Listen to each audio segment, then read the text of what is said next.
go. Tanya Patxot with the Igniting Clarity Show, the founder of the Genesis Network. And I am actually doing part two of a two-part series with Vikki Louise. She is amazing. And she has a phenomenal story if you haven't heard it from the first part. But she suffered from anxiety, very successful individual in business and coaching and mentoring, and she still woke up with anxiety. So we have this concept that it's for individuals that are successful and making money and have this look of everything together, like they don't have anxiety. And so there's like the shame of it. And we were talking briefly how my first anxiety attack, we were talking about anxiety attacks and how my first anxiety attack, or one of my first, my most memorable, was at a Walmart with my children, and how thank God this woman saw me in this place and recognized that I was suffering from an anxiety attack and talked me down. And she just was like, hey, and talking about fun stuff and things like that, and understood. And I kind of put my back towards my kids a little bit so that way they wouldn't see and freak out. And it took me some time. It was one of the longer ones, but I was talking to Vikki about the shame behind it. And then we talked about how people do more consuming than applying. So can we dive a little bit deeper into that, like the shame of having anxiety, whether successful or not, or? Yeah, like the shame comes from the way we talk about it and what we think about it and what we make it mean about us, and thinking that there's something wrong with us is going to create the shame, which is why one of the things we spoke about last time was, 1 in 5 American adults experience anxiety. That's like the official statistic, but we know that everyone experiences anxiety on some level, and it's just like a spectrum, and actually like normalizing it so that there is for sure, like I always say, like I don't work with people that aren't functioning in terms of able to get out of bed, able to hold down a job, able to go grocery shopping, go to a Walmart or whatever it is. So not able to function in society, right? That's like I don't work with clients like that. But most of us experience anxiety in this very normal realm, and the shame comes from the misinformation around it, the miseducation of it, and basically other people's also misinformed information. And again, we spoke about this last time. Before I was waking up with panic attacks in the morning, I also had like confused concepts around anxiety and what it actually was. And I think most of us do. And then our brain is always, it has this negativity bias. So when you're experiencing a panic or an anxiety, it's going to think of the worst case scenario. That's its job. That's how it's wired, every single person. So we think that there's something like terribly wrong with us. And then the conversations and the dialogue around it feed the same thing. And then we have the shame of like, this shouldn't be happening to me. Especially if we're like, I've got no external reason for having it that I would be okay speaking to people in society about. And it's actually interesting because a few people with extreme anxiety over Corona actually felt it less because they were like justified in their anxiety. So when we feel anxious and then we have the shame about it and the fear about it and we don't know where it's coming from, it can be a whole different animal than like, oh, of course I feel anxious because of what's going on in the world. Now, let me ask you, because my first thing is, hide it from my kids, because I didn't want them to have fear or anything like that. But I don't know, tell me, do you think that there's also this shame of what others might think if you're experiencing it? I mean, for me now, absolutely not. The complete opposite, right? But a lot of people come to me with fear and shame around it, especially if you had it as a kid and you've been told that there's something wrong with you and you're broken and you need to be fixed. No one wants to share that they're broken and there's something wrong with them.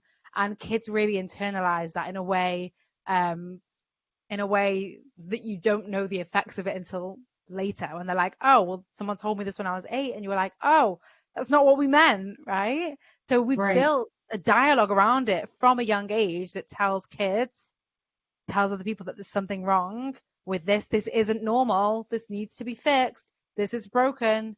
Like, we need to get you on medication to solve and fix this thing, this disorder. Like, of course it has an impact on how we carry it later in life. And it's interesting because even, you know, when you said about wanting to hide it from your kids, like, would you hide anger from your kids the same way? Or would you be like, oh, they saw me angry, let me explain what happened afterwards? Like, why is it so bad for your kids to see you experiencing a panic attack? Yeah, that's a good question. I think it's because one, I hadn't yet put two and two together. I hadn't yet put that I was having anxiety attacks. I had never really understood. I never had them before. So when you don't know what's happening, I can't really explain it. And I was going through a very life altering situation. So many things were happening all at one time. That was so overwhelming. And so it was a matter of dealing with those at the same time too. So in that process, what I've learned differently now is a lot healthier. But back then, what I was also taught was, while you're going through this, be strong for your kids. Don't let them see you cry. Don't let them see you this. Don't let them see you weak. And it was like ingrained that I had to be this hella strong woman, mother, right, for my kids.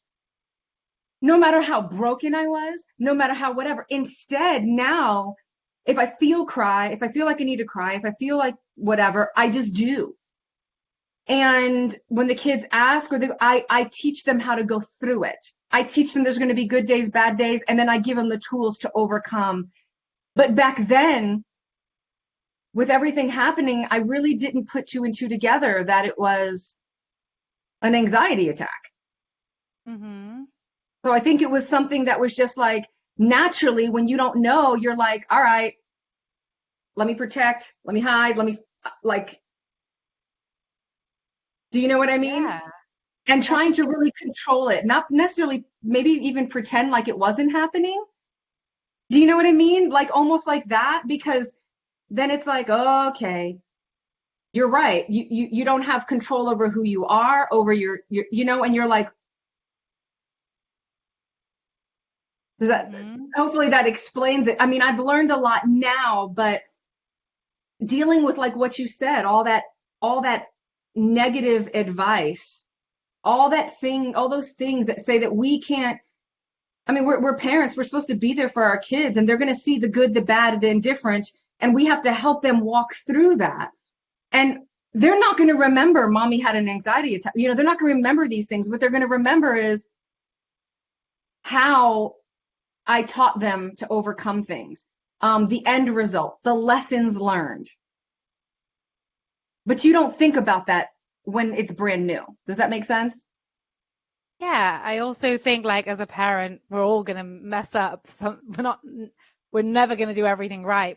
But what's more Right. interesting is just like as I said, the way we've been taught about it, like as though they shouldn't see me like this.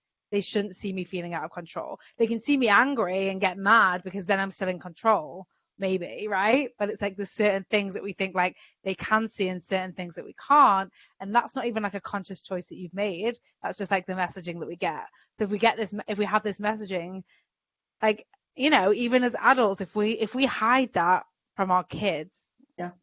and then later in life they experience it, then they all automatically have the shame of like, oh, I'm different, versus like, hey, I'm mum, and mum sometimes experiences anxiety. This is what it feels like. This is what it looks like. I'm going to be fine. This is just like, you just have to bear with me a minute while I go through it. But people don't, and that's exactly what you said. People don't look at that as normal. See, getting angry and yelling or something seems normal. Anxiety doesn't seem normal.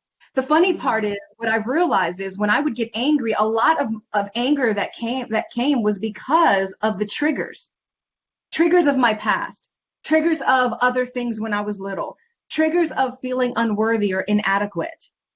So it wasn't even that I was getting angry because there was a sock on the floor and I was tired of whatever, or dishes in this. It actually wasn't even that. So it's funny because the kids' family would think mom is always, getting on us. She's always angry. She's going on level 10 because of this level 1 thing that happened. But you see what I'm saying? So it's, and then I've realized I don't yell. I don't I don't yell like that. I don't do the anger thing because I've learned to address the underlying fact. So that way I don't get as affected when there's little triggers that I'm just like, well, that doesn't bother me, but why did this bother me? That seems so like, who gets mad because they didn't put a dish in the sink? Let's get, but what happened was I got mad because I felt unworthy. I felt like I was being Right. taken advantage of. I was kicking, Right. cleaning, whatever, and I didn't feel like my family appreciated me. So I was kicking back with the anger. Right. But with anxiety, it's looked at as such an awful thing, Hmm. not really in a scientific way that that's how your brain functions, and that there's going to be those things, and if you're getting a panic attack, then that means that there's a lot of underlying things you need to address, certain things, or you're letting them pile on, or you're kind of sweeping things under the rug. Right. That's a lot of people come to me and experience like anxiety and it just comes out of nowhere, but really it's come from not dealing with emotions like grief or anger or sadness and just like spending so long letting these things boil inside of you that your body physically literally just like, let's go. Exactly. And you know what, and we don't want to face our past. Hmm. We a lot of times we can look at it as, we're always taught, I overcame. I'm not going to, my daddy issues don't affect me, and blah, blah, blah, blah, blah. But they do. They do. And you can't use them as an excuse. Eventually, if you know that your anger is deriving from a certain area or anxiety, you got to learn to just be able to deal with it, face it head on. What do you think stops people from that?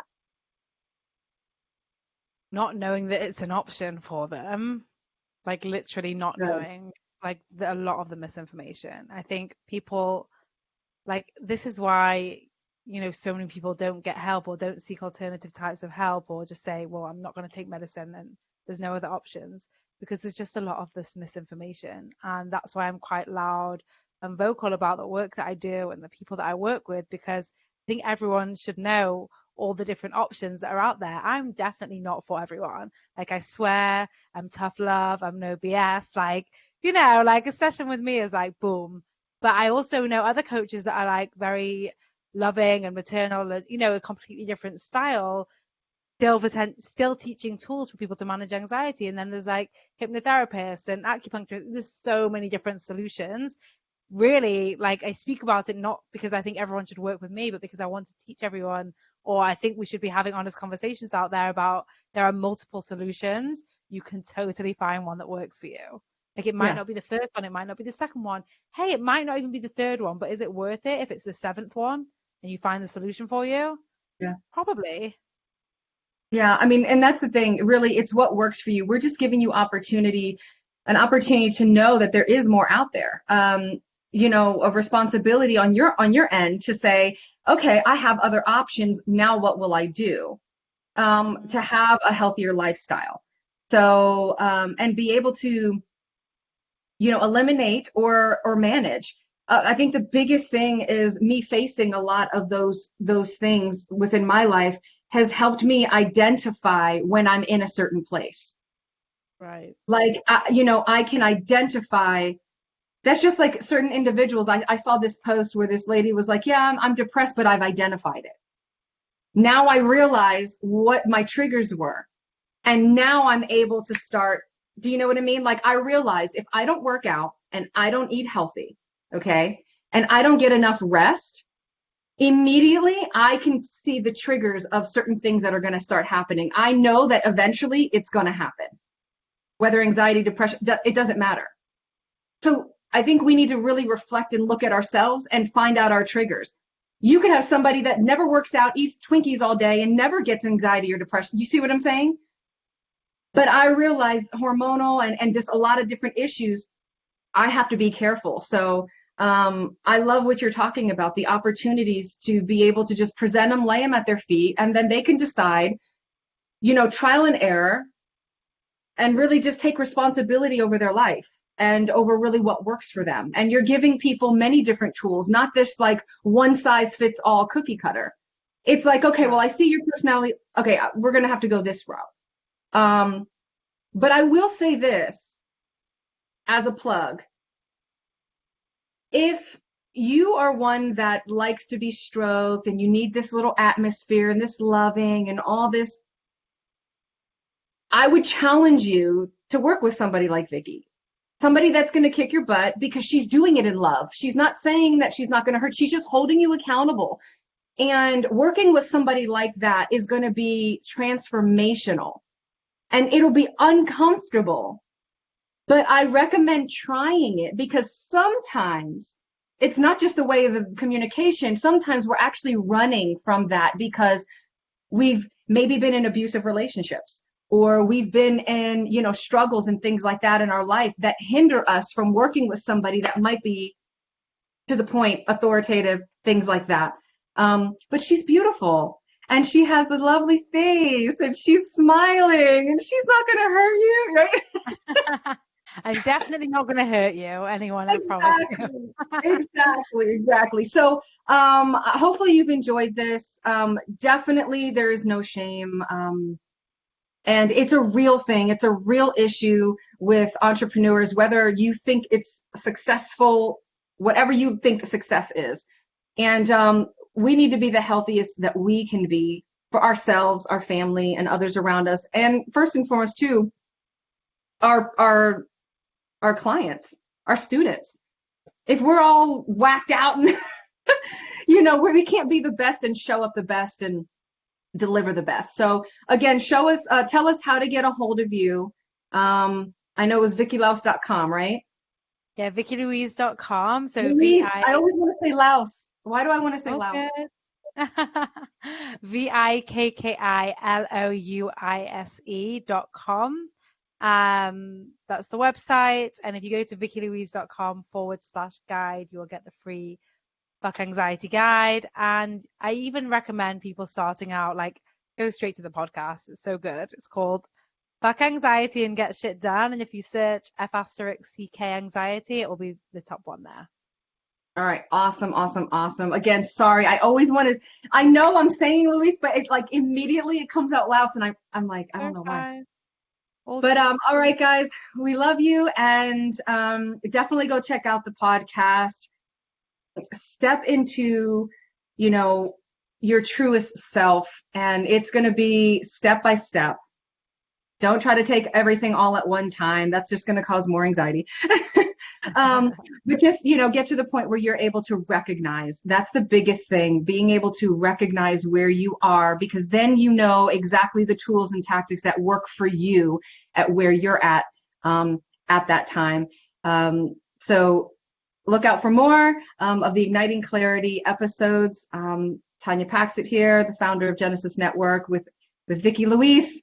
Oh my goodness. VikkiLouise.com. Have a good one. Yeah.